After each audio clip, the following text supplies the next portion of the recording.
కి పత్రి గారు ఎప్పుడైతే ఈ స్థలాన్ని అప్పట్లో శంకర్ రెడ్డి గారని చెప్పేసి రావులపురం సీనియర్ పిరమిడ్ మాస్టర్. హుహు. ఆయన ఒక సంవత్సరం క్రితం బాడీ వెకేట్ చేశారు. ఈ సందర్భంగా ఆయనకి నా కృతజ్ఞతలు తెలియజేసుకుంటున్నాను. ఓకే.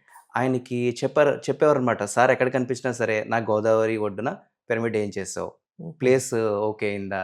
నువ్వు ఓకే అని చెప్పు నేను వెంటనే చూసి నేను ఓకే చేస్తాను" అని చెప్పేసి ఆహ్, శంకర్ రెడ్డి గారు ఎక్కడ కనిపించినా సరే పత్రి సార్ వదిలిపెట్టేవారు కాదట.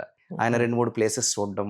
ఎక్కడ కూడా సార్‌కి సాటిస్ఫాక్షన్ రాలేదు. ఆ తర్వాత ఈ ప్లేస్ ఇప్పుడు ఏదైతే వశిష్ఠ గౌతమి పిరమిడ్ ఉందో, ఆ ప్లేస్‌లోకి ఎప్పుడైతే సార్ ఒక ప్లేస్ ఉంది. గోదావరి నది ఒడ్డున ఉంది. హ్మ్. కాకపోతే రైతుల దగ్గర ఆ పొలాలది కొనాలి. అది మేము ప్రయత్నం చేస్తాము. కానీ మీరేదైతే కలలు కంటున్నారో ఎప్పుడూ గలగలా పారే గోదావరి నది పక్కనే పిరమిడ్ అని ఏదైతే కలలు కంటున్నారో ఆ ప్లేస్ దొరికింది సార్ అని చెప్పేసి సార్‌ని తీసుకురావడం.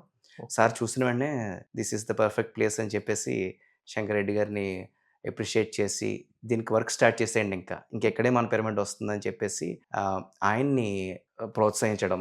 హుహు. ఆయన రైతుల దగ్గర అవి కూడా ఈ ప్లేస్ అంతా పొలాలు ఉండేవన్నమాట. హుహు. వాళ్ళ దగ్గర మంచి ప్రైస్ ఇచ్చి ఈ పొలాలన్నిటిని కూడా కొనుగోలు చేసి, ఇప్పుడు దీనికి పిరమిడ్ ప్లేస్ కింద మనము ఏర్పాటు చేసుకోవడం జరిగింది.